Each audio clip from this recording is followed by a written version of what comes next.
Episode 132 of The Next Best Bet has to start off with myself, Jake Higgins, giving Brett Levy a round of applause because 4-0 last episode, swinging to a plus 5 units up right now. You also leapfrogged me for the best margin above 500 with a 5 games over 500. I'm 4 games over 500 in terms of our betting records right now. This is the next best bet, like I said. We have more baseball, like I said, it's in full swing. NBA, hockey, it's going red hot, just like you, Brett. 4-0, how we doing? Hey, you can't complain when you start a week out like that, Higgins. I guess I must have done something right. I got some karma on my side or something, but it'll all come crashing down eventually. So you got to enjoy these highs, right? Like, the winning margin, the plus units. You gotta take it all in and enjoy it while it's hot. It's nice to build the bankroll, absolutely. Maybe make a withdrawal. Ooh. But I did not go perfect like you, Brett. I went 4-2. Both of my hockey picks, again, 1 day out and 2 days out, hit. So am I going for it again? We have 3 days worth of NHL to talk about today, Brett. But before we get to that, a very important Beginner's Boulevard episode is listed pitchers with baseball. Now, if you're betting the early lines in baseball, trying to get some early value, you want to maybe protect yourself with a listed pitcher bet where it is only active if the probable starters that are listed are who go out and actually start the next day. Because, like last episode, I said Shane Bieber was starting because that's who was listed as probable for the Cleveland Indians game. He did not start. I was fortunate and the Indians still won.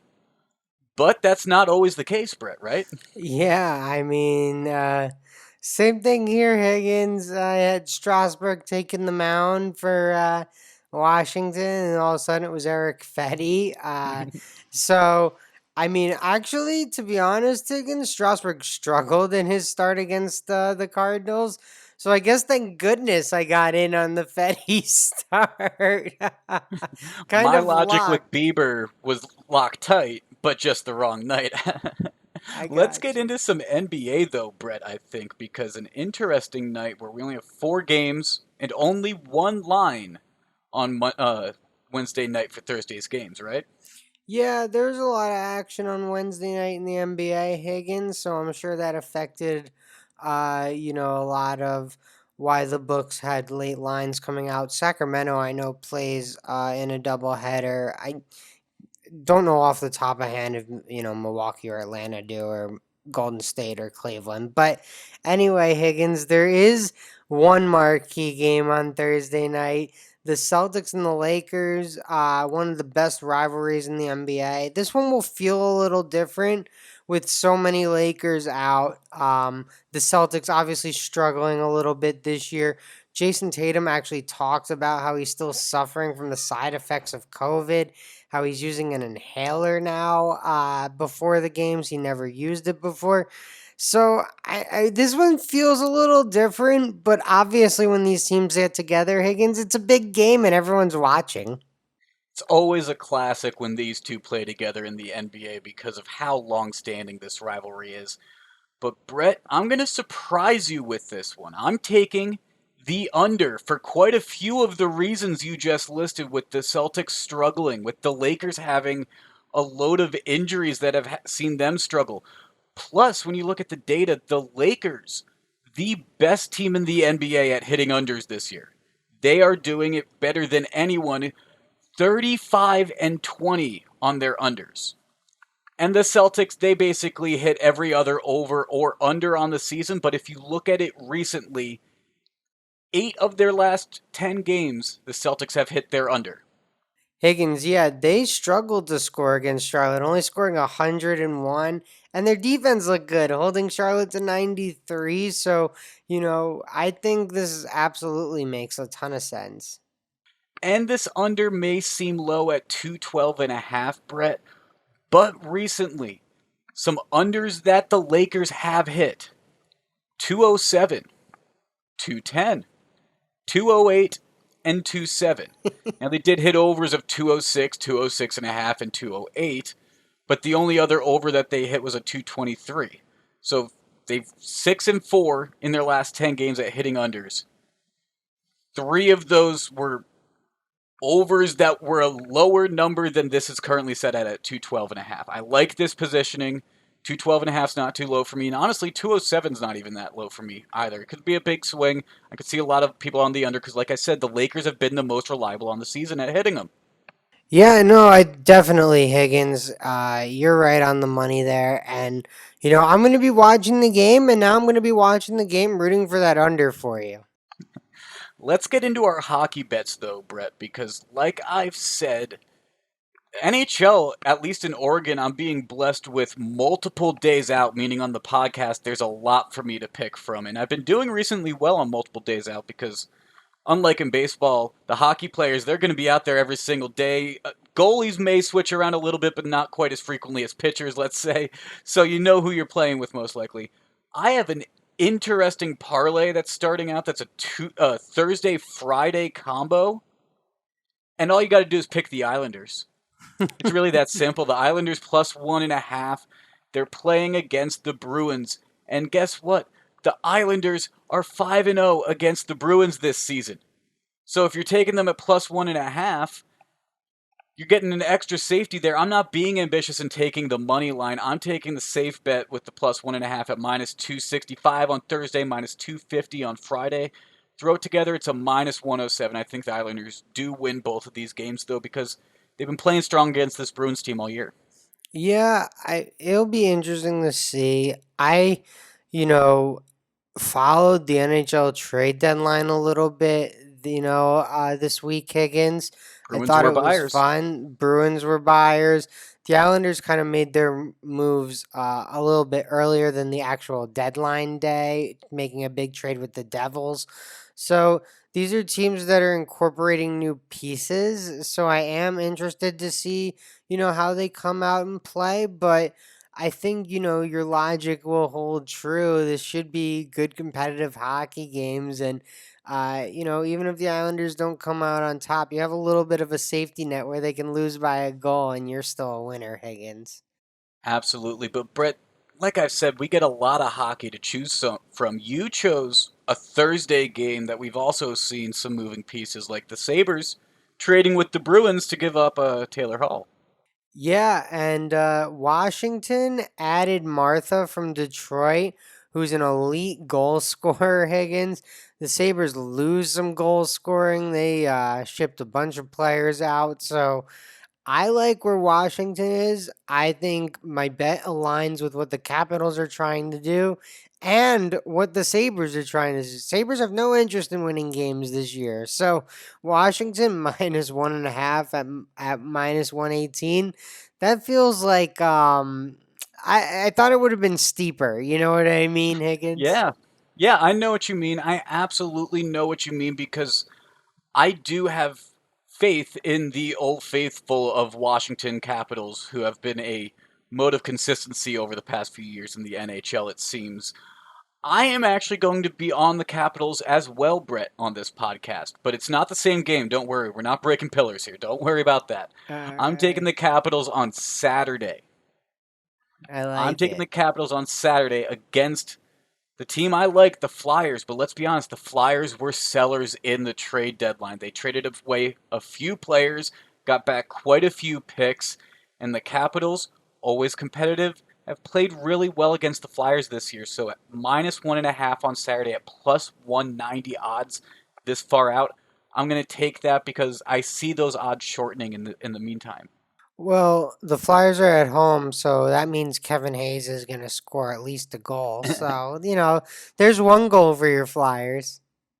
Yes, but Brett, in the past 20 games, the Flyers have only won 7 games.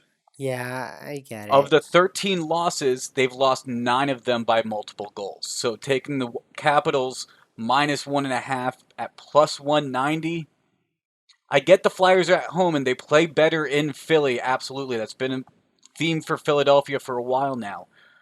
But Washington is going to win this game by multiple goals. The Flyers have given up their season, basically. All right. Well, we need a lot of goals from Washington over the next few nights here, Higgins. Yes, we do. Yes, we do. Jumping into Moneyline Magic, though, Brett, we're going to talk about two pitchers that prevented pretty much any runs from happening. I mean, Bieber and Giolito on Tuesday night. Bieber was supposed to pitch on Monday night, or was a probable pitcher on Monday night against the White Sox. Instead, he pitched on Tuesday night, the night after I had bet on the Indians and won. And he went 9 innings, but it still wasn't enough. He couldn't get the complete game. No, it was unbelievable. Lucas Giolito and him were dealing Higgins. Um, Bieber, you mentioned it, went 9 innings. He struck out 11 with no earned runs and didn't get a complete game win. That is absolutely brutal. He Giolito on did his get the own. win, though. He did get the win. You're right. He did get the win. I was looking for the complete game. I'm sorry, but yeah, that is brutal. That's DeGrom like. I mean, really, to be quite honest. That is an amazing outing. And then, I mean, Giolito, he went 7 innings. The White Sox were conservative and pulled him because he already had 107 pitches. Bieber, over his 9 innings, only had 113 pitches, so it took Giolito a little bit more work, but he was just as impressive. 7 innings, no earned runs, 8 strikeouts, also only 3 hits. Yeah, I mean, these guys were dealing Higgins. It was an unbelievable game. The runner doesn't start on second. We could still be playing this one, Higgins. It might still be 0-0. That could be very well be true. I mean, the runner on second has already been a subject of conversation for a lot of MLB fans. And Brett, I'm not a big fan of it. I don't know about you. We're going to get into our baseball discussion in a second, but first, a word from our sponsors. Today's podcast is presented by Podgo. Podgo is the easiest way for you to monetize your podcast, providing podcasters with a flat rate for ad space so you always know how much you get when you include an ad from Podgo. Apply today to become a member and immediately be connected with advertisers that fit your audience. That's podgo.co at podgo.co. And be sure to add our podcast in the How Did You Hear About Podgo section of the application. Now, Brett, an interesting thing I do want to talk about before we get into these games about the MLB, though, is they have brought in a couple rules from the COVID season, the shortened season, like the runner on second in extra innings, and the shortened 7 inning double headers that they're doing right now. I'm not really a fan of either, to be honest. If they were going to keep anything from that season, I would have preferred just the universal DH. What about you? I'm okay with the rule changes. I guess I prefer 9 inning doubleheaders, but honestly, it probably improves like the quality of the game, you know? It's a little weird though, like to play a shortened baseball game. I Yeah. don't it is a little weird. Like I'm not going to lie, it's not my favorite rule change, but I'm okay with it. The runner on second, I hate to admit it, I kind of like it. I don't really like I mean, I do enjoy watching the 22 inning game, Higgins, but it really screws up the team for the next 2 or 3 days. And, that's no fun to root for these teams and then basically win one game and, struggle to build a rotation. You have to get some guys some rest in there. If a catcher catches, think about it, 18 innings, that's 2 games worth of innings in one night. So he needs some rest. So you're losing a lot of pieces from your teams in these extended extra inning games. So in the grand scheme of things, I think the runner on second makes a lot of sense. Might keep some pitchers healthy. Might keep some catchers healthy. So I'm kind of for that one. I will say, for live betting purposes in baseball, the runner on second late in the game, if it is a close game, if it might be tied in the eighth inning, taking a live over, because if it goes to extra innings and they start with a runner on second, that can easily hit some of these overs very quickly. It seems to bloat these scores up a little bit to me. Yeah, I think it obviously makes it a little bit easier to score. I think we all agree. Man on second, no outs. These are all professional hitters, so I totally understand that thought process. It might not be the most fair thing to do to these pitchers, but I think for the health of the game, it's probably the best thing. Yes, let's jump into Thursday's games now, though, Brett. I think we've waited long enough. I'll be honest. I'm gonna surprise you here because I'm betting in the Phillies Mets game, but I'm not betting with Degrom and the Mets. Specifically, I'm betting against the Mets when they start Degrom because this is the first I'm gonna really start doing this. But the stats are solid against it. The Mets have robbed him of a lot of wins and 78 starts since 2019. He's 36 and 42. Yeah, I mean, all right. Fade the So, best pitcher in baseball. Like, but I'm not fading the best pitcher. I'm fading the team of the best pitcher because hey, look, I understand your logic. I get what you are saying, Higgins. You will not catch me fading the best pitcher in baseball. But yeah, you're right. The Mets don't win when DeGrom is out there. this is going to be a listed pitcher MLB money line bet. Phillies plus 190 because if it's not DeGrom, I think the Mets will probably end up beating the Phillies at home because the Phillies are 1 and 4 on the road so far to start the year. It's not very comforting. The Mets are 3 and 1 at home, but the last time DeGrom was out on the mound, he got one of the Mets' 3 hits that night. He pitched a gem of 8 innings and didn't get the win. It's a theme that has happened with his career of late, and I'm gonna ride it because I think plus 190 is excellent value for that. Yeah, I just to play I kind of disagree. I think to bet against DeGrom, that number would have to be in the 200s for me. I'd have to be getting at least 2 for 1 of my money, but I totally see your logic, Higgins. There's no arguing. The Mets do not do anything to help out our superstar pitcher. So, I mean, do I really hate it? No. Would I fade the best pitcher in baseball at plus 190? I'd at least need 2 for 1 on my money. But, I respect it, Higgins. I got to say, I hope you get crushed tomorrow. The Mets, while we were recording this, did win. Right before started recording this, they did win 5-1 against the Phillies and looked pretty good doing it. So I'm hoping the Mets are just a little hot right now, feeling themselves, and can carry over this confidence into a DeGrom start.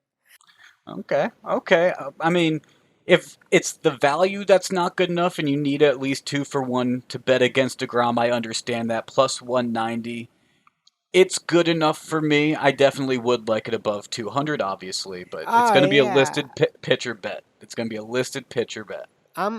Again, Higgins. I understand the logic. I can't hate you on it, but I'm also going to be in the NL East tomorrow too, Higgins. The Marlins take on the Braves. Rogers has been unbelievable for the Marlins, Higgins, and he's starting versus Ian Anderson.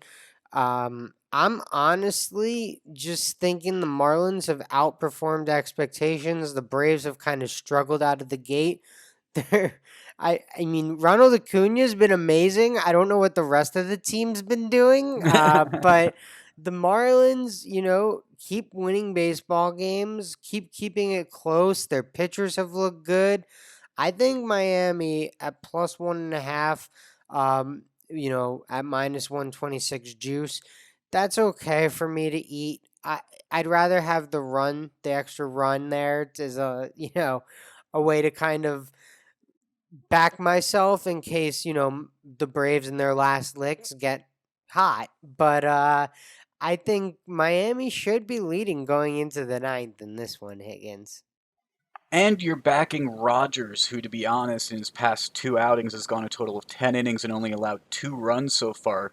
He was the one against DeGrom on the 10th that the Mets ended up losing in the ninth, unfortunately. So backing Marlins with Trevor Rogers, not a bad call, I'd say, at all. Yeah, and then kind of kind of like your logic with fading DeGrom, I am fading the Pittsburgh Pirates, Higgins.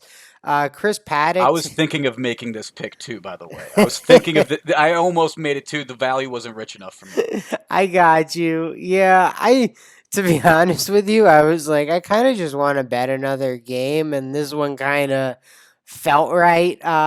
Chris Paddock starting for the Padres.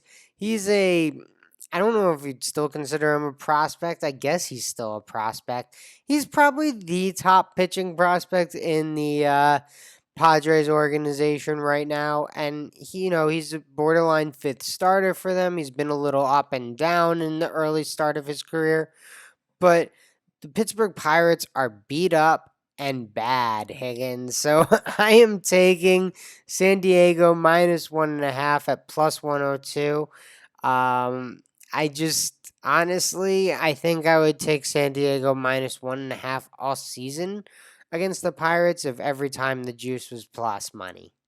Yeah, I mean, and they're facing off against Mitch Keller, who hasn't had an outstanding start so far in the season, and he's only pitched against the Chicago Cubs.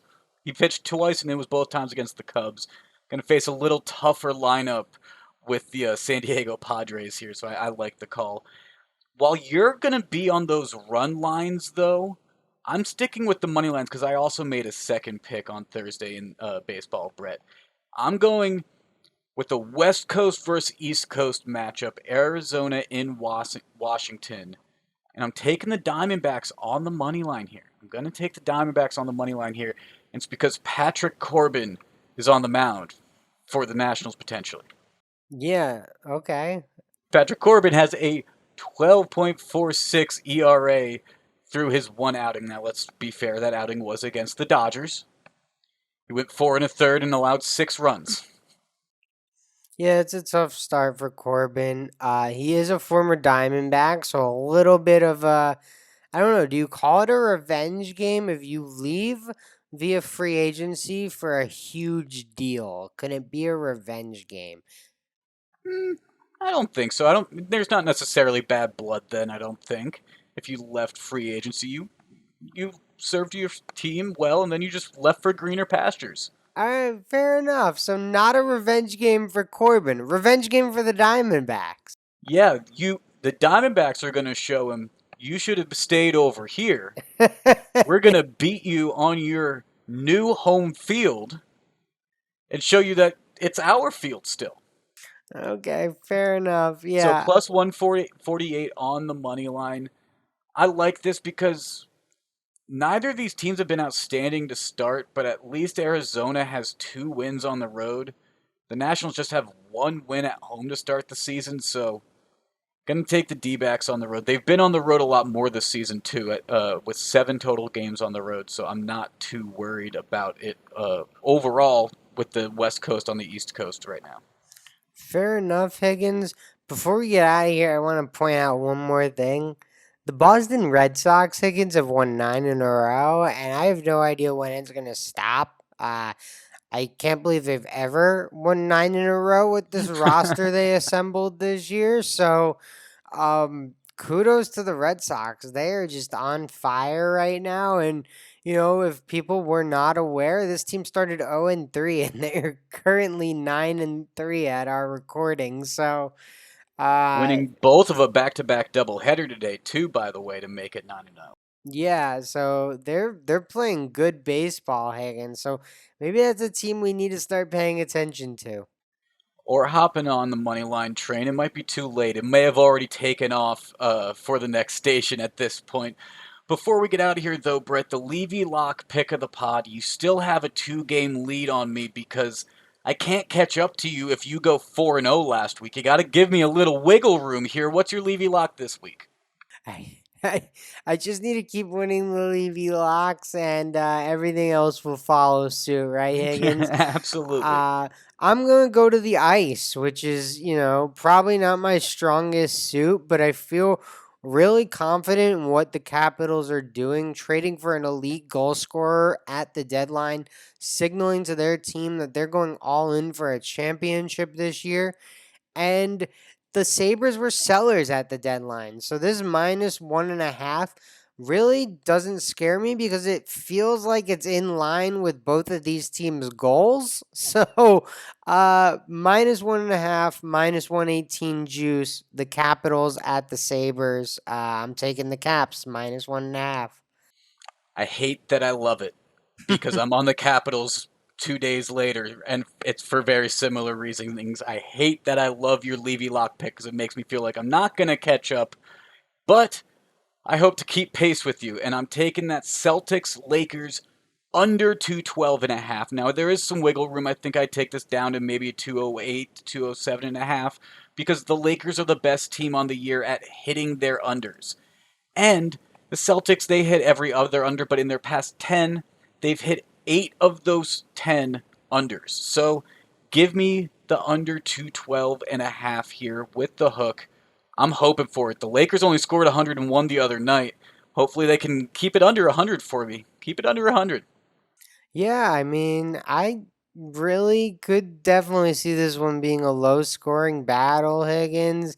Lakers still beat up. Celtics not playing their best.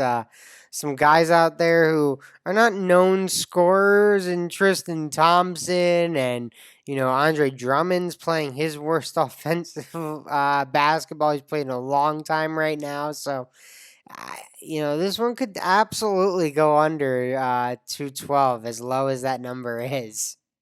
Yes, absolutely. And we got baseball every day. We got basketball and hockey coming down the stretch very hot. So, Brett, you and I have picks as well in between podcast episodes. So make sure to follow us on social media at MBB Pod on Twitter, at Next Best Bet on Instagram, and the Next Best Bet Facebook page and YouTube channel. We will be back after this weekend for episode 133 as always. This has been the Next Best Bet for Brett. I'm Jake. We'll talk to you again on Monday.